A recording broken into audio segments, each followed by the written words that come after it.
শুভ সন্ধ্যা বন্ধুরা। কেমন আছো, কি করছো? নিশ্চয়ই সবাই খুব ভালোই আছো। আমিও খুব ভালো আছি। আমার বাগানে বর্তমানে কিছু ফুল আছে, মানে এক বাগান ফুল ভরা ভর্তি বাগান সেটা আমি বলতে পারবো না। তবুও তারই মধ্যে কিছু গাছে ফুল আছে, আমি তোমাদের সেই ফুলগুলো দেখাবো। তারপর আমি কিছু গাছ কাটছি সেটাও দেখাবো। এবার মনে হতে পারে যে আমি কেন গাছ কাটছি, সেটাই হচ্ছে আজকের বিষয়।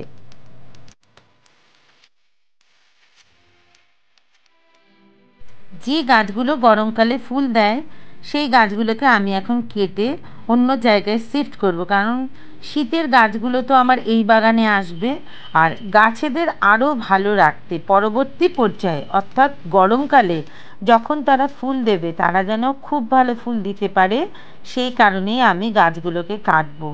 আর বর্তমানে যে গাছগুলো আমার ফুল দিচ্ছে সেগুলো আর বেশি দিন যে ফুল দেবে তা নয়, তবে বোগনভেলিয়া এগুলো তো দেবেই। আর শীতের গাছগুলোকে এদিকে নিয়ে আসতে হবে, তাহলে একসাথে অনেক গাছকে তো মেনটেন করা মুশকিল হয়ে যাবে। তাহলে আমি কি করব? তখন আমার উপায় নেই, তখন আমাকে প্রুনিং করতেই হবে। আর সেই প্রুনিং করার পর গাছগুলোকে আমি অন্যদিকে নিয়ে যাব, আর এই দিকে বেশ কিছু গাছকে নিয়ে আসবো। এই জিনিয়াগুলো এখনও ফুল দিচ্ছে, আর দিন দশেক পরে আর ফুল দেবে না, গাছ খারাপ হতেই থাকবে। সেই কারণে এই সমস্ত গাছগুলোকে তো তুলে দিতেই হবে। তবে শীতেরও কিছু জিনিয়া আছে, আমি অবশ্য কোনোদিন শীতের জিনিয়া লাগাইনি। এই পর্তুলিকাগুলোকেও তুলে দিতে হবে। কিছু গাছকে সংগ্রহ করে রাখতে হবে, তারপর তুলতে হবে। আর তার জায়গায় গোলাপরা স্থান করবে, যদি আমার এখনও গোলাপ কাটা হয়নি, কাটবো। হয়তো শীতকালে দেখবে তোমরা এই কাঠচাপাতেও খুব বিশেষ ফুল কিন্তু আমরা পেতে পারবো না। তো এখন যে কটা দিন দিচ্ছে দিচ্ছে, বাদ বাকি একটু একটু করে গাছ আমি সরাতে থাকছি, যার কারণে বাগান আস্তে আস্তে ফাঁকা হয়ে যাচ্ছে। আর সেই ছবিটাই আমি তুলে ধরছি, যে বাগানে এত ফুল থাকা সত্ত্বেও আমি কেন গাছ কাটছি। যে যতক্ষণ দিচ্ছে দিক, তারপর তাকে আমি প্রুনিং করবই করব। প্রুনিং যদি না করি এরপর গাছ কিন্তু খারাপ হয়ে যাবে। যতই ফুল দিক না কেন আমি বলেছি প্রুনিং করতেই হয়। আর আমি সময় মতো সব গাছকে প্রুনিং করি। বারবার বলি, সময়ের 1 মোড় অসময়ের 20 মোড়। যার দরুন আমার গাছে ফুলও সব সময় থাকে। আর আমি তোমাদেরকে দেখাই যে সহজ সরলভাবেই আমি পরিচর্যা করি, কিন্তু তার সাথে প্রুনিং কিন্তু একটা জরুরি বিষয়। এবার জবা প্রসঙ্গে বলবো, যেগুলো দেশীয় জবা সেই জবাগুলোকে প্রুনিং করে রেখে দেওয়াই ভালো। কিন্তু যেগুলো হাইব্রিড জবা তারা কিন্তু এখন বেশি ভালো ফুল দেবে। অতএব তাদেরকে ভালো জায়গা দিতে গেলে দেশীয়গুলোকে সরিয়ে ফেলতে হবে আমাকে। যে কোনো মানুষ তার নিজের বাগান অনুযায়ী কাজটা করবে, তবেই কিন্তু বাগানের ফুলটা এইভাবেই ফুটবে। কারণ জায়গার সংকুলন হওয়াটা তো দরকার, জায়গা না থাকলে কি করে গাছেরা ফুল ফোটাবে? ভালো করে রোদ তো লাগতে হবে। যার কারণে আমি তো বেশ কিছু গাছকে কাটতে বাধ্য হলাম।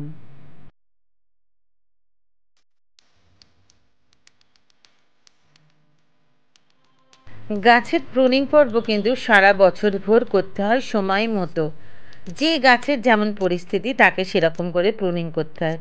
তোমরা দেখে বুঝতে পারলে যে আমার তো এত ফুল দিচ্ছে তবু কেন আমি কাটছি। আর কিছুদিন বাদে দেশীয় জবাগুলোই অত ফুল দেবে না। ওদেরকে কষ্ট দিয়ে কোনো লাভ নেই, ওদেরকে কেটে ছেঁটে পারলে একদম মাটি চেঞ্জ করেই রেখে দেবো। তাহলে পরবর্তী পর্যায়ে ফুলটা ঠিক টাইমে ভালোভাবেই পাবো। আবার কিছু গাছ আছে যেমন বাগানে ভরে আছে, তাদের কোনো কাজ নেই, তাদেরকে শুধু শুধু কষ্ট দেওয়া, বড় বড় গাছ হয়ে যাবে। দরকার নেই, তাদেরকে ছোট করে দেওয়া উচিত। কেননা তাদের কষ্টটাও অনেক কম হবে। অনেক ডালপালা মেলে থাকলে তো কোনো কাজের কাজ কিছু হয় না, ফুল তো ফুটবেই না, উল্টে গাছকে অনেক কষ্ট করতে হয়। এই ছোট্ট ছোট্ট গাছগুলো খুব ঝাঁকড়া হয়ে গেছে, যেহেতু দেশীয় সেহেতু গাছগুলোকে একদম কেটে ছেঁটে দেবো। ফুল আসার হলে আসবে, কিন্তু এখন তো ফুল নেই। অতএব বেশি ভেবে কোনো লাভ নেই। সুযোগ বুঝে গাছেদের ভালো করে খাদ্য দিয়ে আর বনসাই বানানোর কাজে আমি লেগে যাই। সেই কারণে ছোট ছোট গাছগুলোকে প্রুনিং করি আর বনসাই করার লক্ষ্যে আমি এগিয়ে যাচ্ছি। আমার নীল জবা নিয়ে ভিডিও আছে। এই গাছটাতে তোমরা জানো যে প্রচণ্ড মিলিবাগ লেগেছিল, তারপরেও ফুল ফুটিয়েছিলাম। এখন আমি গাছটাকে একদম হার্ড প্রুনিং করে দিচ্ছি, কেননা এরপর কিন্তু আর গাছটা ফুল খুব কম দেবে, কিন্তু তা হলেও গাছটাকে একবার তার নিজস্ব ছন্দে ফেরানোর খুব দরকার। বেলফুল গাছগুলো খুব বড় হয়ে গিয়েছিল, তাদেরকে একদম কেটে ছেটে ছোট্ট করে দিয়ে চারতলায় তুলে দেব। সেই জন্যে বেলফুল গাছ আমার 4টে মতো আছে, প্রতি কটাকেই কেটে দিলাম, একদম মুড়িয়ে যাকে বলে। পারলে রাখারও অসুবিধে, তাদেরও কষ্ট, সব মিলিয়েই কাজগুলো কিন্তু আমি অনেক আগেই শুরু করে দিলাম। এটার জন্যেই যে তোমরা কিন্তু শীতের গাছ তাহলে যথাযথ সময়ে যেমন তৈরি করবে তেমন রাখতেও পারবে সুবিধে মতো। সেই জন্যে আমি প্রুনিং পর্বটা আস্তে আস্তে সারছি।